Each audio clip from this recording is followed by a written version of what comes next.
नमस्कार, ice magic या माझ्या यूट्यूब चॅनलमध्ये आपल्या सगळ्यांचं स्वागत आहे। तर आज मी तुम्हाला दाखवणार आहे कांदे पोहे याची रेसिपी। तर त्यासाठी मी काय काय सामान घेतलंय ना ते तुम्हाला मी सांगते। तर कांदे पोहे बनवण्यासाठी मी हे 2 वाटी पोहे घेतलेत, भिजवून घेतलेत मस्त पोहे। हे बघा मऊ मस्त झालेत। कोथिंबीर घेतलीये, 1 टोमॅटो घेतलाय, 3 कांदे घेतलेत, 4-5 मिरच्या घेतल्या त्याच्यामध्ये चीर मारून, कारण मस्त तिखट पोहे करायचे आपल्याला। हळद आणि मीठ आणि थोडा कढीपत्ता। तर मी हे आता कट करून घेते सगळं आणि मग पोहे बनवून घेते। मी शेंगदाणे विसरलेली सांगायचे, मी हे थोडे शेंगदाणे पण घेतले। मी आता कांदा कट करून घेते।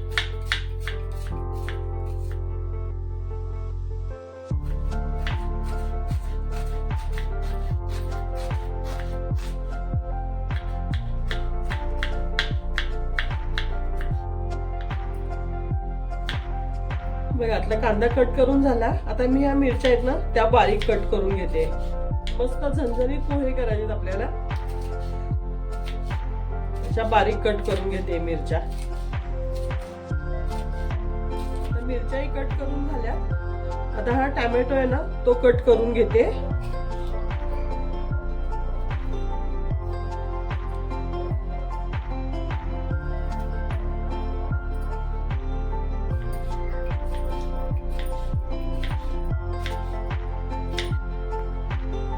आता हे सगळं कट करून झाले। आता कोथिंबीरही कट करून घेते मी बारीक मस्त।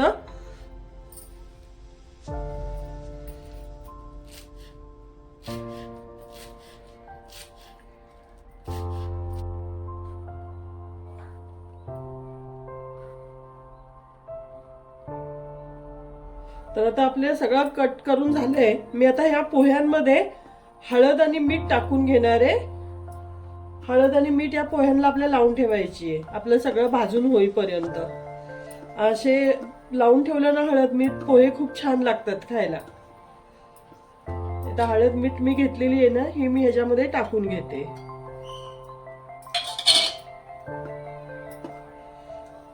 अशी पोह्यांना लावून ठेवायचं हळद आणि मीठ। 5 मिनिटं मस्त राहतं ते, मग छान लागतं आपले कांदा वगैरे सगळं भाजून होईपर्यंत। आता आपला तवा तापलाय, त्यामध्ये मी तेल टाकून घेते जरा। 1 चमचा तेल टाकलंय मी। शेंगदाणे ते आता फ्राय करून घेते छान, कुरकुरीत मस्त करून घेणार शेंगदाणे। अरे बघा शेंगदाणे आपले छान भाजले गेलेत। मी आता हे कढीपत्ता आणि मिरची त्याच्यामध्येच टाकून घेते। मिरची आणि कढीपत्ता 2 मिनिटं भाजून कांदा टाकून घेणार आहे मी। आपल्याला या शेंगदाण्यांमध्ये सगळं ऍड करत जायचंय आता। हे बघा मिरच्याही भाजल्या गेल्या। मी आता हा कांदा टाकून घेते।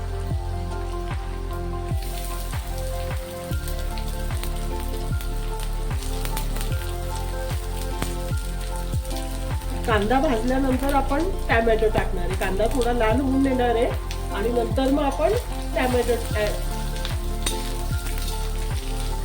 बघा आपला कांदाही छान भाजून झालाय। मी आता त्यावर टोमॅटो टाकते। टोमॅटो काही मी जास्त भाजणार नाही, टोमॅटो फक्त 2 मिनिटं भाजून घेणार आहे, जास्त नाही भाजणार आहे टोमॅटो। आमच्याकडे असाच आवडतो टोमॅटो, त्याच्यामुळे तो जास्त नाही भाजणार मी।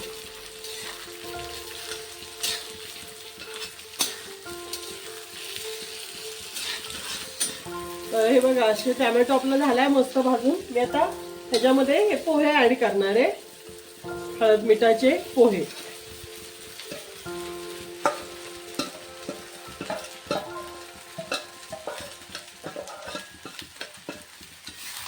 आणि मस्त परतून घेते आता। तर बघा आपले पोहे मस्त आता परतून झालेत। मी त्याच्यावर ही कोथिंबीर टाकून मिक्स करून घेते मस्त। भरपूर सारी कोथिंबीर टाकली आहे।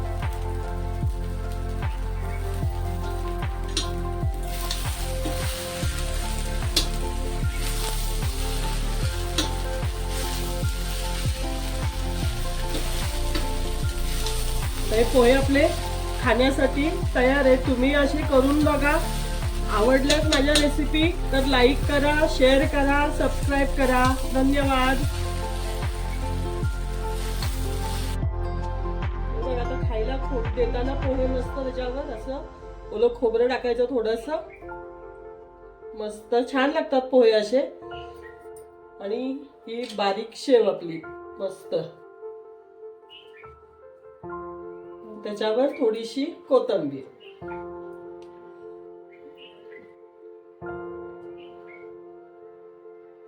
खाण्यासाठी तयार आहेत. तुम्हीही करून बघा असे पोहे. नक्की करून बघा, मला कमेंट करा.